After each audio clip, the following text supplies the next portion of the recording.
Well, hey friends, welcome back to the Another Step podcast. In case we haven't met, my name is Kyle, and this is a show all about the habits and rhythms and practices that help people become the person they were created to be. Today on episode number 13, we have a special guest, Jarin.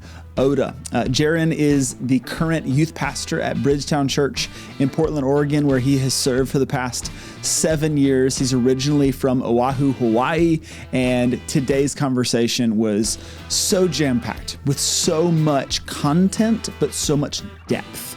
Jarin is one of the most well-spoken, well-versed people who I've gotten the chance to talk to, and I really believe that today's conversation is going to bless you, regardless of whether you're in ministry, but particularly if you're walking in the way of Jesus in community.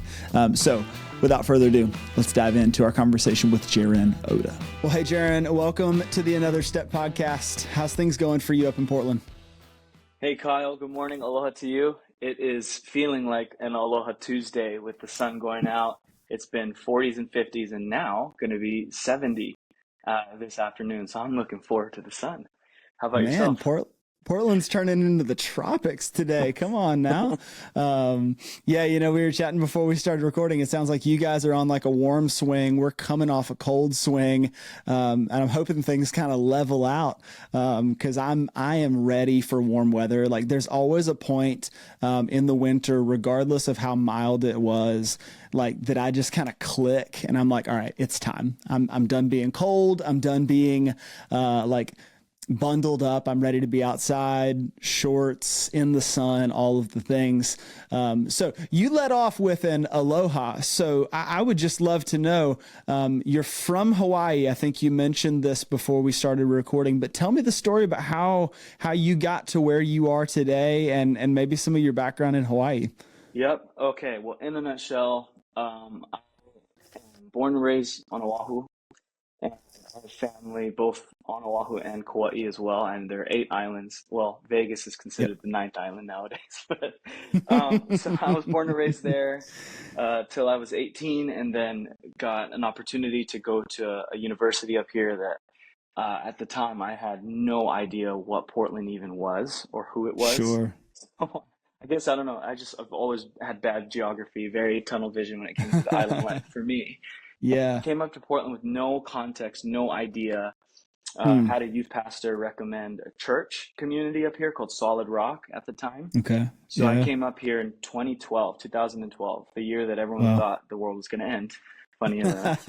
If you remember that, there's a lot of book deals that came out of that year, man. Yeah, man. So I attended school up here and then started going to what was called Solid Rock downtown. Okay. And then shortly after that, they changed the name to Bridgetown of Jesus Church, and then from that to Bridgetown.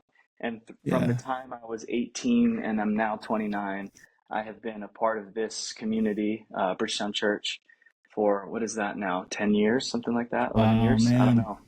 So that's a little bit just about my background, at least from Hawaii, and then staying in Portland. I got married up here as well to my wife, Grace, who is from this area, and we have a puppy named Kaimana who we love so much. Yeah. And that's a little awesome. Bit about us. Yeah. So how's your so we mentioned before we started recording there are some shifts coming in your life that we'll get to in a minute. How is she feeling about leaving home? Well, for her, she moved away for 1 year from Portland to Redding, California. And that was her only experience of leaving home. So this will be a brand new thing in many ways, in most ways for her.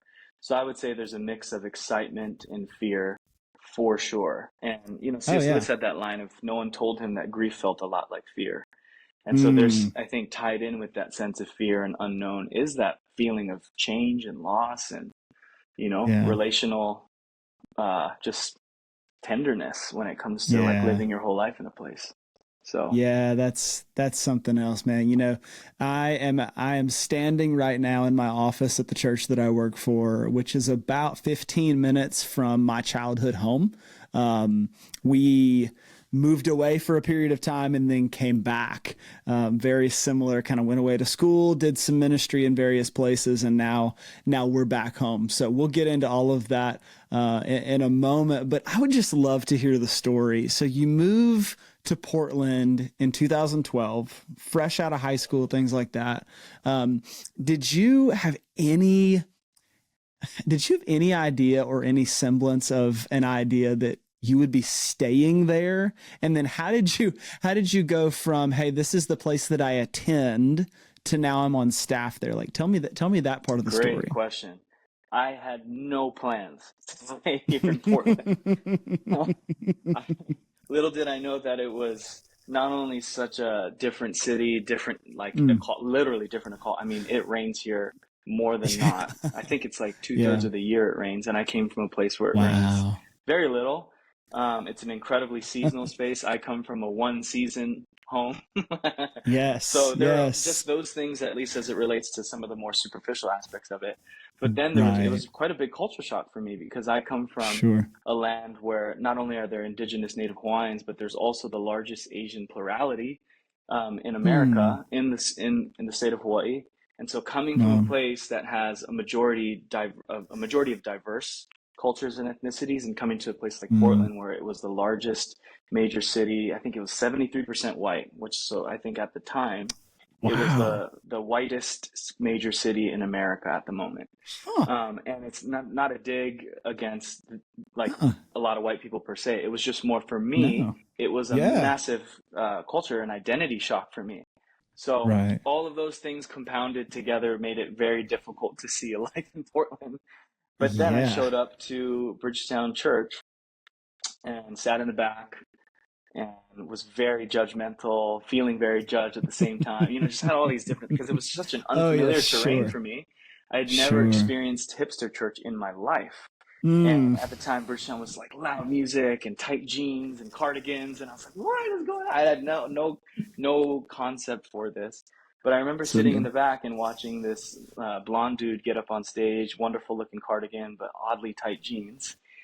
And then as he begins speaking, and by that moment till the end of it, and then for that space of time of worship, I had just encountered the scriptures coming to life for me, meaning the scriptures began to make sense to my experience, my lived experience. I don't know how else to put it, but I understood that this story came from somewhere and is headed somewhere.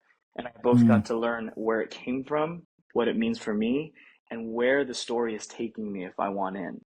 And that was such a powerful experience. And on top of that, this same pastor gave some of the most vulnerable, and I think in a safe way, some of the most vulnerable aspects of his life and his struggle with faith and with following Jesus, which I had never experienced from a spiritual leader. So I just kept showing up. I was so bothered in the best way, I would say. And then we started going through at Bridgetown at the time, this guy with skinny jeans and a cardigan, his name is John Mark Comer, founding pastor of our church. And I just kept showing up with him and the team and their whole staff, right, putting on these incredible communal gatherings. And I just watched or witnessed and participated in what turned into some of the most critical, I don't know how you put it, like lifestyle changes based on the sermon series that we were going through. It was anxiety and depression, which was insanely helpful. Then it was the emotionally healthy church, which helped me to address sin patterns, understand emotional intelligence and development and spiritual formation. And all this is so helpful. Then we went into, I believe, the Garden City series, where it began, rather than giving us answers, it helped me to ask questions to God that I had never asked about what it means to be called, what it means to be a part of a renewal in the world, all of those things I'd never asked. It was so powerful. And then it was the Holy Spirit and people of the future and the present. A lot of this is based on obviously N.T. Wright and John Wimber and others, but marrying some of the more charismatic aspects of the ministry of the Spirit with the contemplative, which we're still doing today at Bridgetown, with more of the contemplative openness to God in, prayer and solitude, blah, blah, blah, and bringing these two things together, which have massively shaped me. as a follower of Jesus and as a man today. So, as you could imagine, not only did I stick around, but the call to community came in it way too often for me to remain Yeah. comfortable with just attending on a Sunday. Yeah. And so I joined a community which meets outside of the Sunday experience, which was what they at the time and still to this day say, like, really 10 to 12 people around a table walking together in the way of Jesus is just as important as the Sunday Mm-hmm. gatherings. And Yeah. so that, for me, when I met around the table with a group of people, started in 2013, I think. So shortly after. Um, and I've been in that same community now for around 8 years, which is crazy to say. Wow. So that's a little bit about that. And then how I got on staff in a nutshell was just felt the Spirit's regular invitation to me to begin serving. And I started serving with their janitorial team. This is back in 2013, 2014. And then one of the lead janitors became one of my best friends. And we just continued to get to know one another, continued to just work together. And then he was transitioning out in 2015, and they had asked me if I would be willing to step in while I was in college, as that in his position as a janitor there. So in August of 2015, I started working at Bridgetown as a janitor part-time. And then in 2018 or 2017 became the middle school director here. And then 2018 oversaw all of the youth stuff, middle and high. And I've been doing that. Wow. Well, So what a journey. So like a couple things that I'm noticing. First, you were regularly encountering teaching and community coupled together that was like significant, like what I would imagine was significant in the life of Bridgetown itself, like big moves. Now that we're 10 years down the road, like some of those were eventually books that John Mark would write. You talked about Garden City and things like that, like obviously like major moments in the life of the church, but at the same time, they were major moments for you. Like you were introduced to, yeah. And then you're invited into community. And like the fact that you and I are the same age, I'll be 30 in July. So we're like right on the same age track here. Stop. When's your birthday? July 6th. Oh, we're so close. I'm the 22nd. So we're like right in there. So stinking cool. But like, it is so difficult, and I don't know why, like I still haven't quite figured it out, why it's so difficult for millennial men to like get into deep community and to develop friendships and all of the things. And yet you talk about how, hey, like I got plugged into this church and I'm regularly encountering teaching that is touching parts of my life that I didn't even know needed to be touched. And then you got plugged into a community that now you have been a part of for 8 years. Like most millennial men are like, if I've got like a buddy for like 8 months, I'm doing like pretty solid. But you have deep community with people for 8 years and you've been marked by that over time. That's the first thing I'm noticing. The second thing I'm noticing is because of all of those experiences and you developed an awareness of what the Spirit was leading you into, it seems like you had developed a willingness to do whatever it took to get closer and to just continue saying yes, that I really, really admire. Because I can imagine that for a lot of folks, they're like, I don't want to be a janitor at a church. Like that does not sound appealing to me, like all the things. And yet you had seen how transformational this place was and how transformational a life in the Spirit was. You just said, yeah, of course I'm going to do that. Of course I'm going to step further into it. And it sounds to me like that just kind of became the heartbeat of what you were doing where, hey, do you want to serve with our middle school? Yeah, absolutely. Like, hey, you want to serve our high school? Yeah, absolutely. So I love getting to hear that kind of full story and it's beautiful. That now you're a decade plus in, deep invested in the life of this community. So just when you reflect over the past decade or so that you've been a part of Bridgetown, were there any significant moments or significant like milestones that you walked through that stand out as particularly formational for you while you were there? Yeah, that's a great question. Um, and to just caveat my experience too, man, I will just say that in what I articulated to you about, the nutshell of that story of the past 10 years or so, they have both had the highest highs and the Yeah. lowest lows. Yeah. For me, I encountered pain and loneliness that I didn't think would exist in the kingdom of God as a disciple, Wow. and I encountered stuff that I never expected to walk into. So Yeah. it has been the full, at least I can only say this at 20. I don't know what 30 and my 30s will bring, but Yeah. boy, Yeah. was it more difficult and also more surprising than I could have ever thought, Yeah. or estimated. So just for your listeners to know, man, oh my Sure. gosh, staying the course Yeah. can be so freaking hard at times and Mm. so exhilarating. So just a caveat Yeah. there. But I guess one of the things that made Bridgetown so important for me, and I guess discipleship and practicing the way of Jesus in particular, was that it focused less on milestones of adulthood per se, which I was Mm. and still carried specific, care Yeah. for, but I would say that it focused less on the milestone moments and Mm. more on the time and attention and formation over time.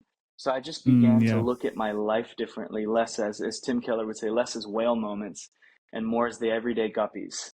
Mm. And I wish I could articulate it, but these different milestones of my life, like working at the church or being entrusted into this role ministry wise or this role ministry, all of that all of that was it was incredibly exhilarating and honoring to have affirmation and leadership, entrusted with leadership and all of that. But Right. behind that or underneath that was a complete frame shift, a complete worldview shift for what was important, and still to this day, what is most valuable and important to my life with Jesus. So Yeah. I don't know if I'm putting this in the right language, but all that to say, it helped me to see milestones as less effective for lasting transformation and more Yeah. as the everydayness of Jesus as the real gamut of our, Yeah. transformation. So that Yeah. shift was more helpful than anything else as I look back. Yeah. Like I have worked full time for three churches full time. And it's been interesting every time you come in and you want to bring vision. You want to bring things that you're passionate about. I want to implement this program or I want to implement this focus or whatever. But what I find really meaningful about your story of being at Bridgetown, like I hesitate to use this language, but I think our listeners will understand. Like you are a product of Bridgetown. And I don't mean that in like Bridgetown is a machine that pumps out whatever's, but like you had invested in the life of that church. And now you are also walking alongside others who are investing in the life of that church. You are helping to partner with and raise up another generation of Jesus followers. And I can imagine that there's like an extra dose of, I don't know if passion's the right word, but like you've experienced it, like there's that line in the Psalms, like taste and see that the Lord is good. Like once you've tasted and seen something, you can't untaste it and you can't unsee it. And I can imagine that for you're like, hey, I have tasted and seen, and I want you guys to experience this as well. And I can imagine that as you move forward, in all of the various places and people you're going to interact with, that will continue to be true. So you said you've been on staff at Bridgetown for, you said 7 years in ministerial staff, correct? Mm-hmm. Ish. Okay. What have been some of the big, like, what are you learning about this upcoming generation as a result of the work you've been doing, in youth ministry at Bridgetown? Yeah, and thank you for sending me these questions beforehand too. So if it sounds like I'm just like, "Oh, I know exactly what I'm saying, it's because Kyle Nope. sent me really helpful questions beforehand. But I've been mulling on this question that you talked about, and I think I could say in my regular experience that more so than before, or whatever Mm, before meant, I think maybe the students are just more honest about this dynamic, but I see mm, patterns of them being on this seesaw between despair and hope, back mm. and forth, back and forth. And the best way I can describe despair, not just for a Gen Z teenager, but also even as an adult for me too, is the Yeah. sense that it's too late to Mm, change, or something happened and now it's too late for yeah. me, too behind. And that Yeah. reoccurring sense of despair, it's really Mm. interesting encountering a lot of students who struggle with that. Wow. It's too late for me to change, or it's too late. That's why I think, they have this really interesting stat where the most popular literature genre, is post-apocalyptic heroism or something like that. So Wow. even our Huh. imaginations are like, the Yeah. future's going to crumble. How can we kind of come up from that? It's a weird, Wow. somewhat pessimism, but I would call Mm. it more personal despair. But hiding behind Yeah. that pessimism of, oh, the future's bleak or blah, blah, blah, hiding Mm. behind that, I think, is this sense of despair around, it's Mm. too late for me. I've missed it. I keep missing it, maybe is the right language. And then Yeah. on top of that, too, is this, um, as it relates to our faith, I think I'm seeing less about does God exist and more he does exist and he doesn't seem concerned with my life. Mm. So that's what I've also Yeah. noticed too, and that comes out in a Yeah. myriad of ways. And then on the other spectrum, there's also this really sincere and really, really encouraging hope. And Yeah. it's like a back and forth. And the hope side is, as best as I've heard it and I've seen it lived with our students, is their openness to expect the goodness of God to show up in the future based on who Mm. he Wow. is. And then they Yeah. also have this really unique, better than I was when I was a teenager, but this really strong sense of, and I believe I'm contributing to that goodness in the world. Mm. Wow. So that's where Gabe Lyons had that line where he said, if you don't understand social renewal, you will not understand spiritual renewal, because for Gen Z, the two are so tied together. And that makes sense to me. Like, Yeah. they see themselves Mm-hmm. as a contributing agent to the redemptive work.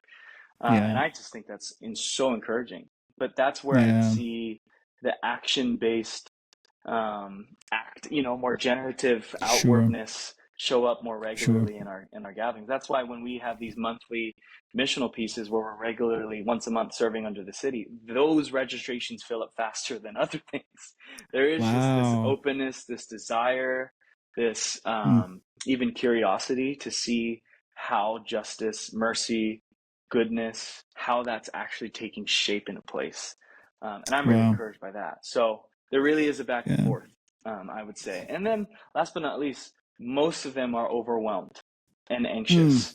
Most of Yeah. them. Overwhelmed meaning they feel like their energy has gone into 10 different places Yeah. because of the amount of resume activity, whatever you want to call it, just sheer activity that they have and Yeah. distraction. And that also is anxiety, is an unnamed worry in multiple directions. That's one Mm. of the best definitions I've heard of anxiety, and for sure, Mm. That's that's why good. Jonathan That's Haidt really wrote good. The Anxious Generation, because they have spent themselves in multiple spaces without having a clear understanding of how to come back to home or how to come back to center. And so you have Mm. all these undefined worries coming up in you at once, and that sucks. Yeah. Yeah. So that's another area that I'm genuinely seeing as well. Yeah. So I hope that some of that makes sense. No, that's gold. So I know that a lot of the folks that will probably be listening to this are parents of teenagers right now. Parents of Gen Z, young adults, things like that. So, one thing we're trying to do in our church right now, particularly in our youth ministry, is kind of begin making a shift over the next couple of years, like to a really like a heavy focus on family discipleship. Like, what does spiritual formation look like at home? Because what I find so many parents telling me is like, "Hey, I love the stuff that you guys are doing, but I have no idea how to do it myself. like I have no idea how to remedy this anxiety problem. But what we found time and time again is like, we can't just treat youth ministry or church or whatever as like a travel baseball kind of thing. Like, ooh, I want my kid to grow, so let me drop them off where the experts can like dump some knowledge and hopefully they'll figure it out, and then they'll come home and I'll just like I just get to ride on it and make sure they get where they need to go. But what we're really passionate about is like saying, okay, how do we walk alongside family units? How do we create this like family of families that are all committed to following in the way of Jesus together? And it's been really exciting to see people get excited about that because they feel hopeful. It almost is like, hey, let's pull, like we're trying to pull them more on the hope side than the despair side. Because of their rising anxiety, because of the rising number of resume virtues that they have to have instead of eulogy virtues. Like they're so concerned with what school am I going to get into? What how is this whole thing going to work out? So I love that you've spoken. I love that image of like a seesaw. Like every so often, it feels like they're moving back and forth. Back and forth. It's tough. Yeah. So. We've talked a little bit about life at Bridgetown and community and things like that, and kind of how you guys are orienting youth ministry. If anybody's listening to this and has not heard of Bridgetown or Rule of Life or Practicing the Way, I can imagine that they've probably had their head under a rock for at least a little bit of time. But I've been following along with Bridgetown for several years and have just really admired the work that you guys are doing, really admired the ways that you guys just stand for the kingdom and are committed to following in the way of Jesus in the city that you're in. So what I'm curious about is like, how have you found ways to incorporate what the larger church is doing, particularly when it comes to spiritual formation, the practices, rule of life, into youth ministry? Because there are so many instances where youth ministry sometimes gets relegated to, you guys go like play some games and eat some pizza, and if you talk about Jesus, like that's just like an added bonus. But like what I'm really passionate about is like, what the larger church is about is what I want youth ministry to be about, which is what I want kids ministry to be about, which is what I want everything to be about. Like we're all moving in that direction. So I'd love to hear like, how have you incorporated some of those rule of life practices, spiritual formation focuses into how you're doing youth ministry? Ooh, Kyle, great question. It's a silver dollar question or whatever you want to call it. I don't know what the pun is, but man, I'll start with this. I had a conversation with John Mark 6-7 years ago, actually right when I was beginning, and we had a coffee walk when I was just starting, and he gave me two things. One was the life of a leader, which I could talk about, and the second one is what the question around spiritual formation and integrating youth ministry with the wider church. The first one on the context of a leader, he said, basically was like, really a joy to have you and see how you'll grow here, and told me about numerous opportunities to consider, numerous things to consider. And this was the most important one, though. He said, and I just want to tell you that leadership will always start with revealing what's the worst things about you and the hardest things about you. Oh, it was one of the best things I could have heard. At the time, it was a bit deflating, but he essentially explained to me that is the natural process of essentially moving from like a student or an academic into athletics, to practicing, right? To take on leadership. And essentially like that was seen as, at the time, what I took away from it was, as the different motives of my heart came up, as the different sensitivities, as the different shadow sides of my personality, if you want to call it that, came up, that was a part of leadership, not the disqualifying marker. It was so helpful to hear that, and then to be given a few pathways about how to address those things. So just because they come up, it doesn't mean that you're okay, everything's gravy. It means you're doing it right. It does mean how you respond to those and how you grow in those is just as important. But that was so helpful for me, because I think I would have probably been a lot more prone to compartmentalize those more deeper painful, unprocessed parts of my life that would come up Yeah. inevitably as I began leading. Instead, I saw those things as the natural process of walking into pastoral ministry and working Mm. through those and beginning to allow the Spirit of Jesus to minister to me in those places, not just in the front expressive leadership types. So Yeah. that was super helpful to be given Yeah. some sober wisdom there. And then the second thing was he came out of a church culture that had what some would call a mega church model or whatever, Sunday Yeah. centric model, whatever. And he said that if you think about the church, it's a family, and if you want to think about a family system, there are moments in a healthy family system where it doesn't matter what age and stage you are, you all converge as a family. You think Mm. about the dinner table as the primary space where you're taking on the same rhythms, the same memories, the same quote unquote DNA. And then there Yeah. are times of divergence where it's critical, not just a good thing, it's critical that each different stage of your healthy family has specific places to diverge. So this Yeah. is like the son and daughter that are teenagers going and exploring the world or hanging out with their friends. This is like the kids not following mom and dad every single place, right? Vice Mm. versa. Yeah. So what he was essentially showing me through this metaphor was a model of ministry, convergence divergence model. Yeah. Every healthy family needs to have necessary and important moments of convergence, and every healthy family needs to have vice versa, those moments of divergence. Right. So what he was offering me the chance to do was being able to discern or weigh what are really important, critical things that we need to converge on as a youth Mm. ministry to prevent any kind of silo, because unhealthy, Right. family systems either have, you know, only divergence or only convergence, if you want to. It's like enmeshment and then Yeah. absence, right? Those are the Yeah. Yeah. two other aspects of it that aren't fun or not good or healthy.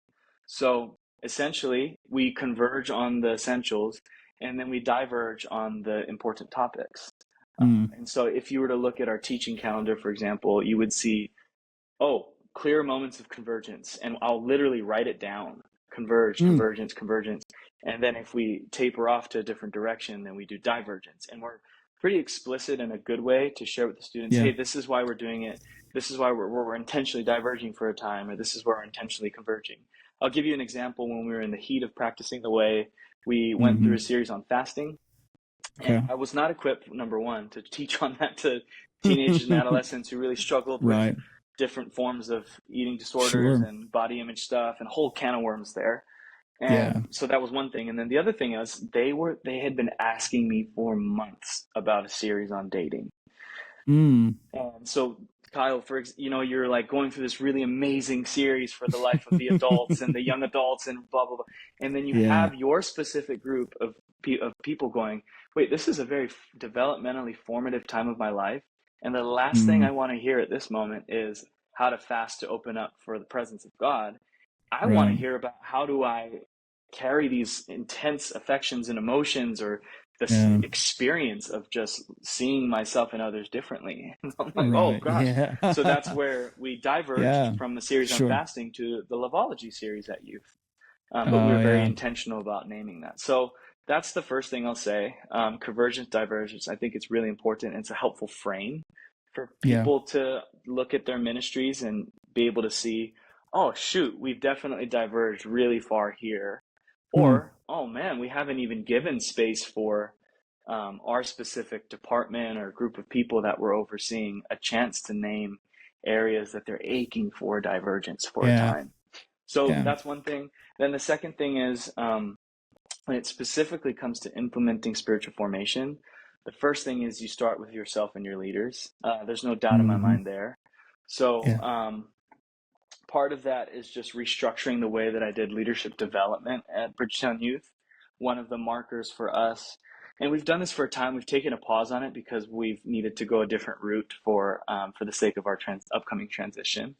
But Yeah. one of the things that we focused on was a rule of life, Mm. and adding things to the Benedictine work, rest, play, and relationships, and then prayer, and working through those as a team. Being able to have the same Yeah. categories for was really helpful. Yeah. So I would say absolutely start with yourself and your team. For any youth Mm. pastor that's wanting to see a vibrant formation culture, dude, immerse yourself in the specific, like for me, it was awesome to be a part of a church that was saturated in spiritual formation.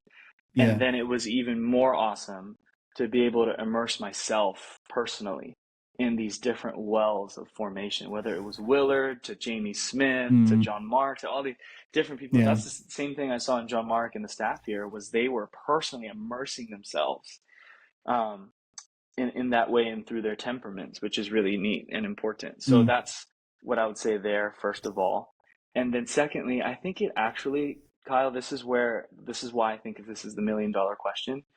I don't think that youth students at their age and period of development, I don't think that explicit spiritual formation alone will be able to touch the experience of their lives. Yeah. So maybe you cut this out for the podcast. What I mean by that is no, bring it. Yeah. it is really difficult to share with somebody a necessary and natural process of rhythm when first of all they have very low autonomy for their lives, so they don't have a ton of explicit control. They're still building their understanding of self-will and effort and God's place in that. And then the second thing is, for them, they are highly experiential and highly relational on average, right? Yep. And sometimes we bring in really good curriculum around spiritual formation that touches more of the historical, academic exercise stuff, but it doesn't really touch the experience of more of their experiential veins in them and their desire and actually their openness to encounter. So I'm not trying to pit the two against each other. I'm just saying it could be helpful to genuinely see where your students are most open. And so I do primarily at Bridgetown, we could talk about this in a second too, we do more indirect formation and reflection and not so much really explicit and direct spiritual formation. Like, we're going to focus on this practice for this 3 months. Like I've actually had to pull back a little bit. And that was from wisdom from leaders around here too, to kind of help me ask the question, what is God doing in them, and how can you match or meet them where they're at? And often I find that they seem to be in the springtime of their spirituality, where man, they're wanting awe and recognition, which is awesome. And if you have a model of discipleship that is trying to meet somebody in what's called maybe more like stage 3, where they're in the life of discipleship, where they're moving from awe into, okay, how can I take this energy and make it into the everyday? If you're meeting a person there, that's awesome. But using a spiritual formation lens to somebody who's just on the beginning of awe and recognition, sometimes that can be challenging, man. So even the way that we've intentionally shifted Bridgetown Youth's model has actually helped meet them where their experience is, their experience of God is. So we could talk more about that later, but I think it's not impossible, but I do think it is really important for the youth pastors to discern how is this actually meeting students where their experience is. Right. Yeah. Like it almost feels like, well, duh, but like it requires a really keen sense of awareness on the pastor's part, like to know where our kids actually are. Because like I have a tendency, and you may not be this way, but I have a tendency, like if I'm fired up about something, I really want to go like teach on it because it gives me an excuse to like just jump headfirst into it. Probably part of your gifting and charism, right? But I have to like pull myself back and do more of what you talked about at the beginning. Like, let me dive really deep into it.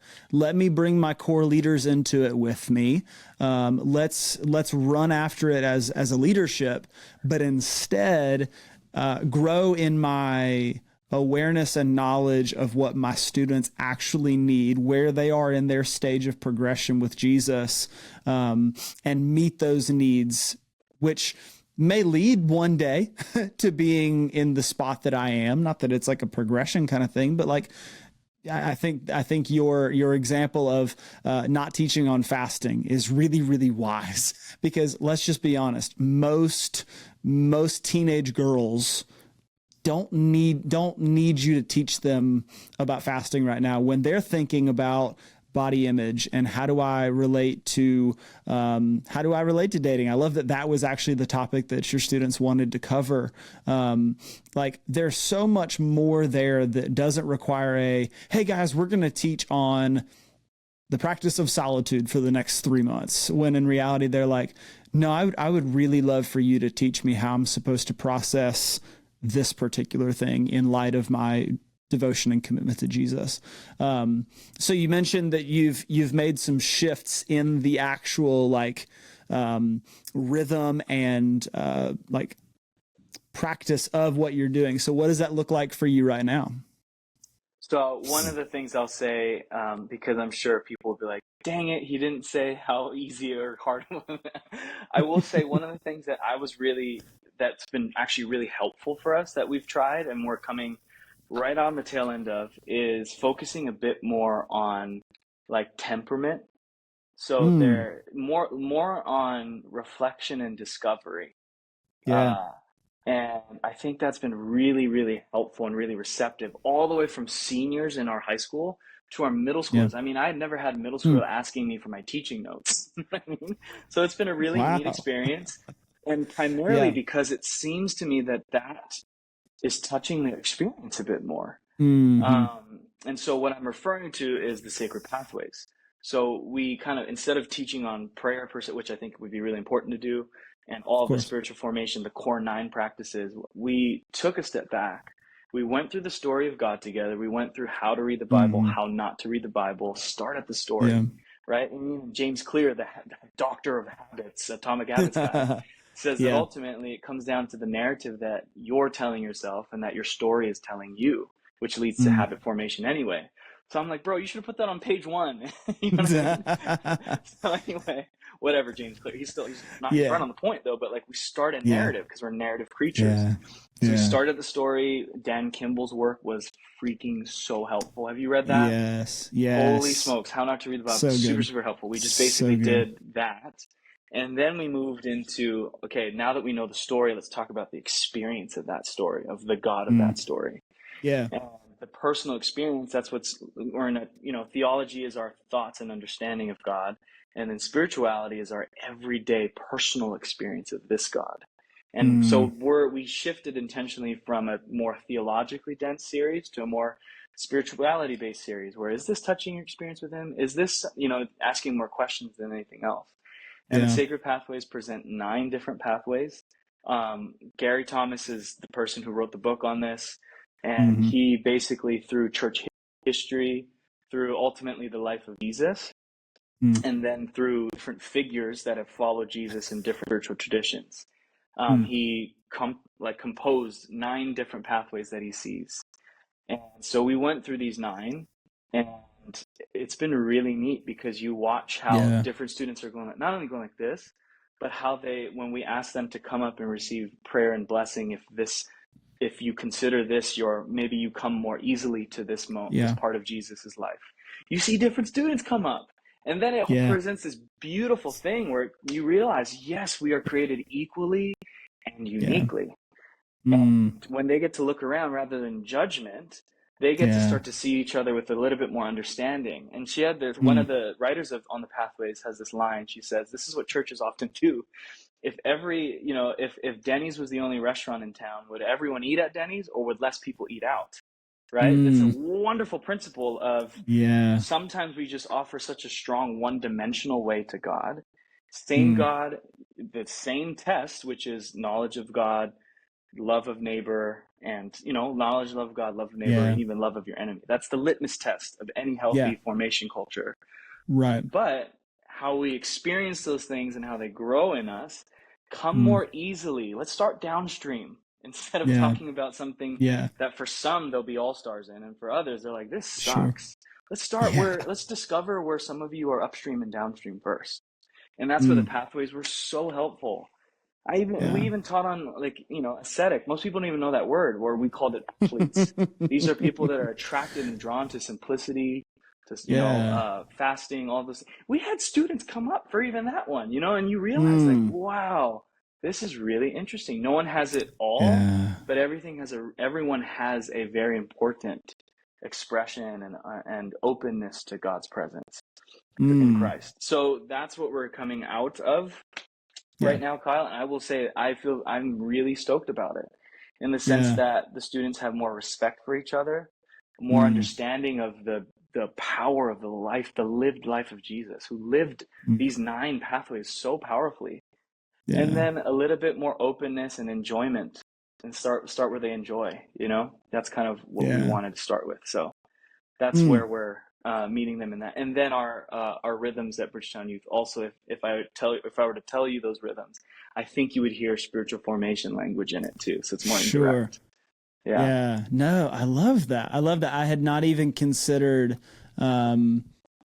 sacred pathways or how that could be a way of approaching it, but I love it because now you're able to. I love that you've pointed out your students see each other differently because now they have a better understanding of each other. But then, like, there's this deeper understanding of, that's why I resonated with this particular thing and not that. Like, they're starting to see how God has wired them more clearly, which if you go to like more traditional spiritual formation, the practices kind of stuff later, now it's like, oh, that's why silence and solitude comes really simple for me. Like, it's just the way that I'm wired. But man, I really struggle with witness. And it, like, now you've got a growth point. You surround yourself with people who can draw that out of you and help you grow in it. 100%. So that's golden. I really, really love that.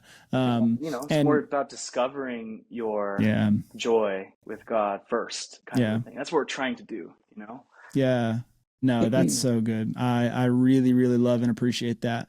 So you've been doing work with Gen Z for, several years now. What encourages you about Gen Z? We talked about some of the challenges that they're facing, some of the things that we've learned about them, but like, what encourages you about this next generation? Yeah, that's a great question. I would say their courage to be honest about their experience is so compelling to me. Like, they're down for the more, obviously, based on just the proxy of their life stage. They love the enthusiasm of it. They love the high experiential on average they do.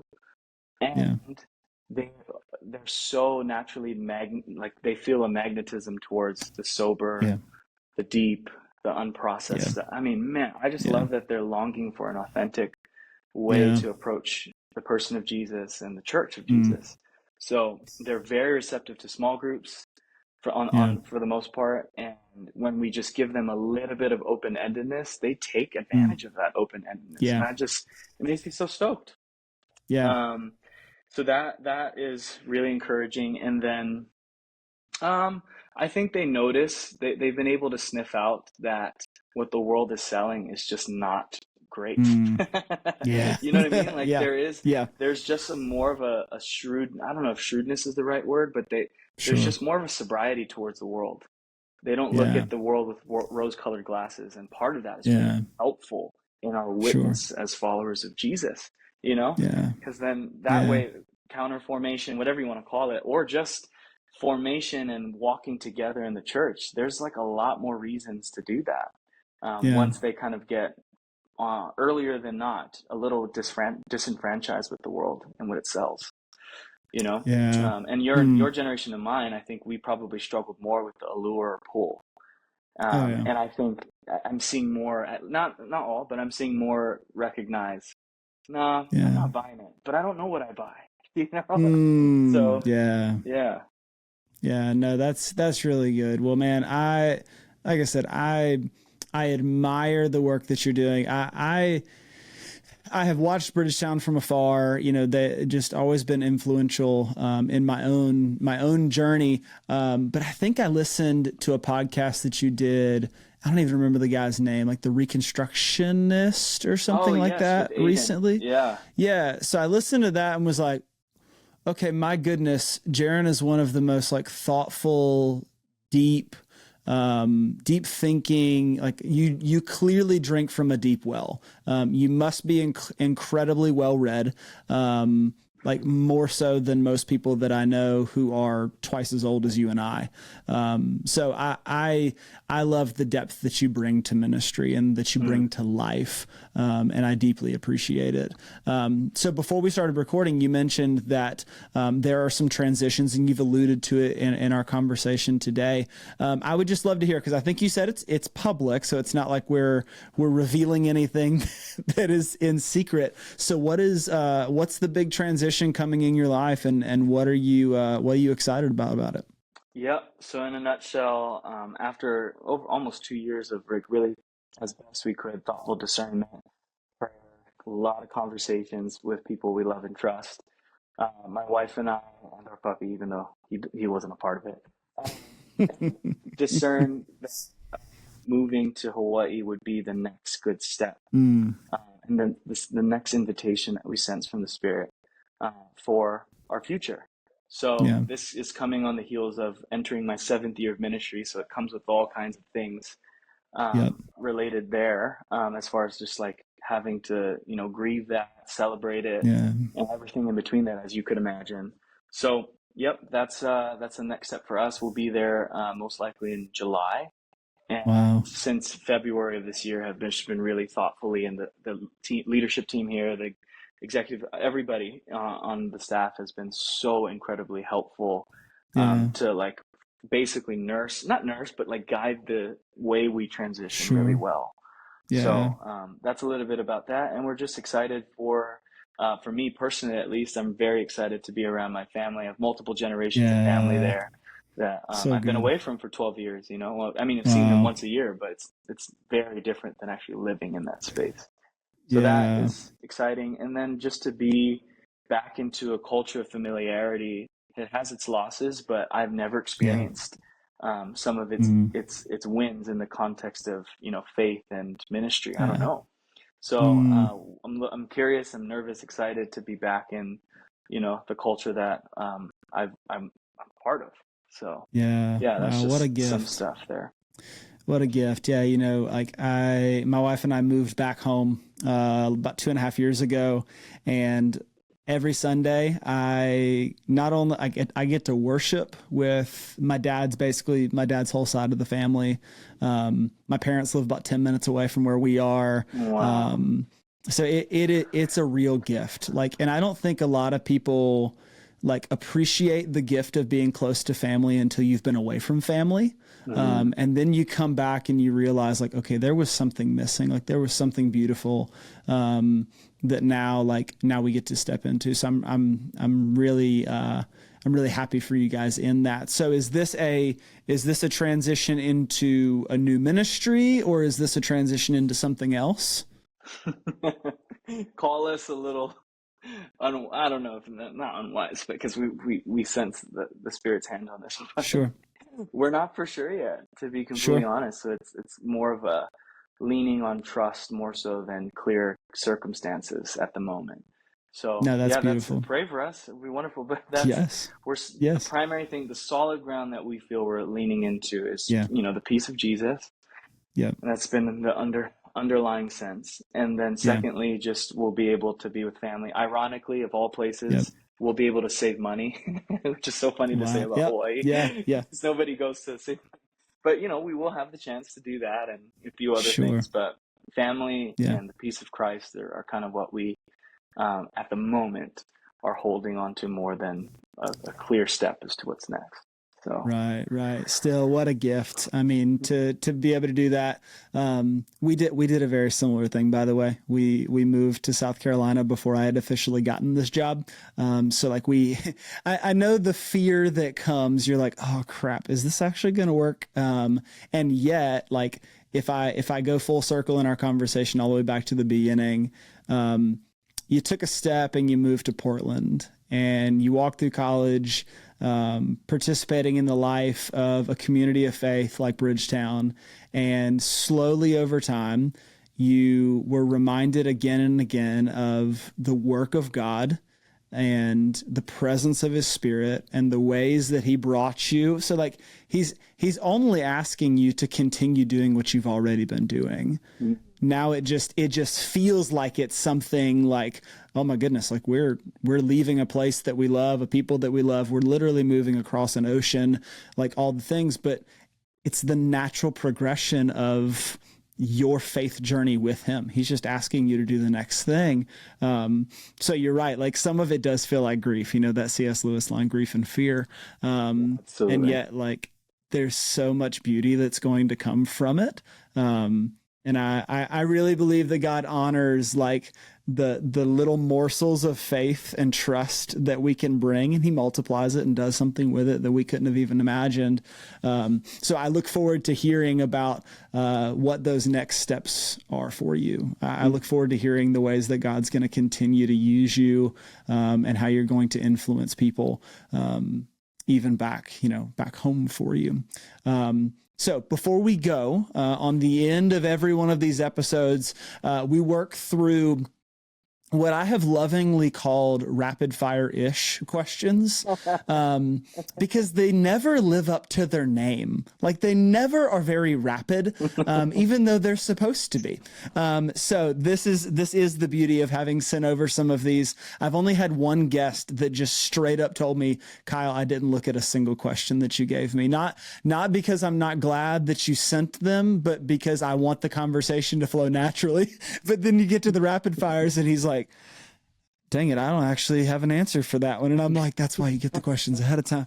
A little behind the scenes on this one. So the first of the rapid fire-ish questions, because you are incredibly well read, I cannot wait to hear what your response is. What is one book that you think everybody should read? Oh boy, one book. The one that I've returned to the most right now, like reread 4 times at this point, is The Way of the Heart by Henry Nouwen. Just please read that. It's a tiny little one too. Yes. So money.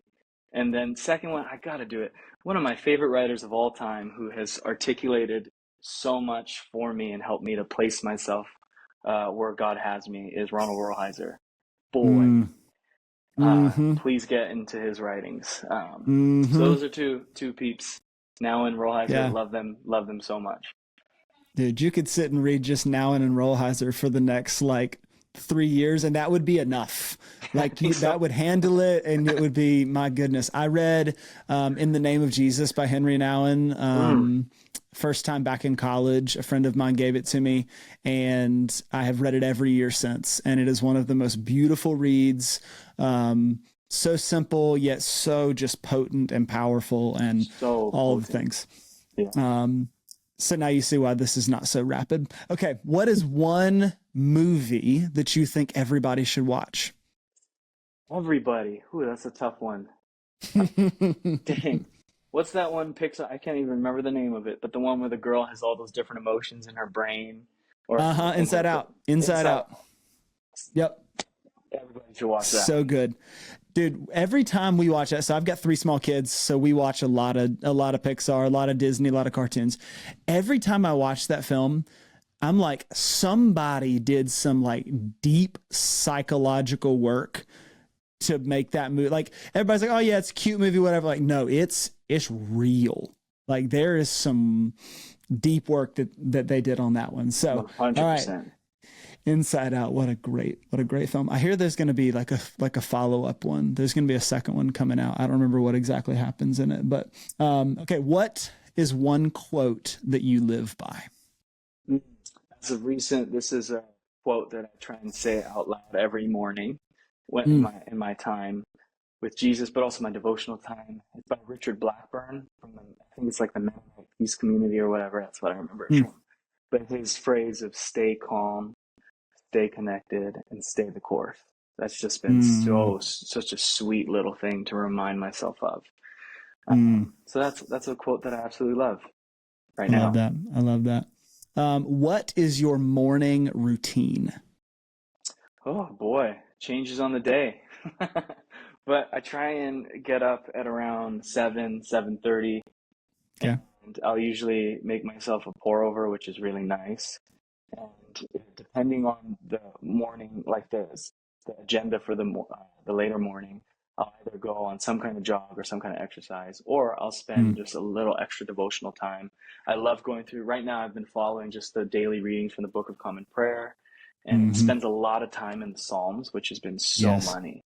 So I'll do that. And then and if you go through the Sacred Pathways, I carry one of where I really enjoy the intellectual pathway.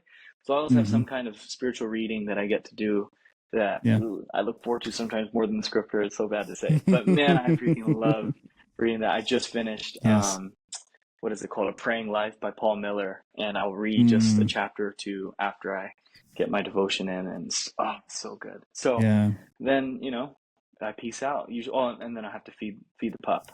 That's another thing. Of course. Love it. Okay. If you had to eat one meal every day for the rest of your life, what would it be? Probably today. Today I'd want to eat loco moco, which is a Hawaii dish. It's rice. Okay. It's a bomb hamburger patty with a sunny side egg on it, and then homemade gravy over it. I'll just destroy that. So and people put mac salad on the side too, which I love. So that would be it for now. Could change. Yeah, it could change tomorrow, but for today, every day, dude, that sounds really good. I'm not gonna lie. Okay. Let's imagine that you and your wife are going to go on a trip. And the airplane that you're flying in, supersonic, I don't know. But you can be anywhere from Portland Airport in 1 hour. Like, doesn't matter if it's across the world, take you 1 hour to get there. Where would you go on this trip? I would go to Japan. I would go to Kyoto, and I would walk through that space that has this wonderful blend of some commercialism, but just held so tightly onto its traditional essence, which is just, and I'm Japanese in ethnicity, and there's just this weird, odd nostalgia that comes about in me when I'm there, and I'll just write maybe and just walk around. That'd be amazing. So cool. Yeah. That does sound really, really awesome. Those are some of my favorite questions, the ones at the end, because then you start to hear where people really would go. I know a guy, he actually worked at Pepperdine University.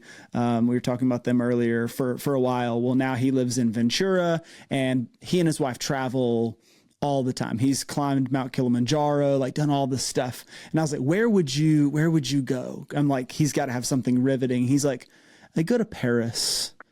And I'm like, Paris? This dude's jacked, big beard. I'm thinking I'm going to go climb Everest or something. And he's like, I'd go sit in a cafe in Paris.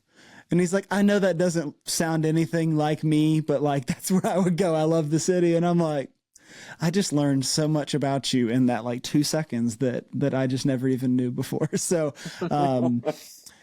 my goodness. Well, we have talked everything from youth ministry to spiritual formation to really good food to all of the things. I want to ask one more question because I know we're bumping up against our time, but I feel like I would be remiss if I didn't ask this question just around practices and disciplines and things. When you think about, let's just go to the nine practices, the traditional spiritual formation practices, the ones that are laid out in all the Practicing the Way materials, all of that kind of stuff.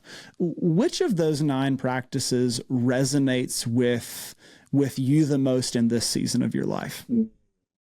I would say memorization. So one, the core being scripture. Yeah. And within that core practice is scripture memorization. Boy, that has been clung to that. I don't even know if that's a word.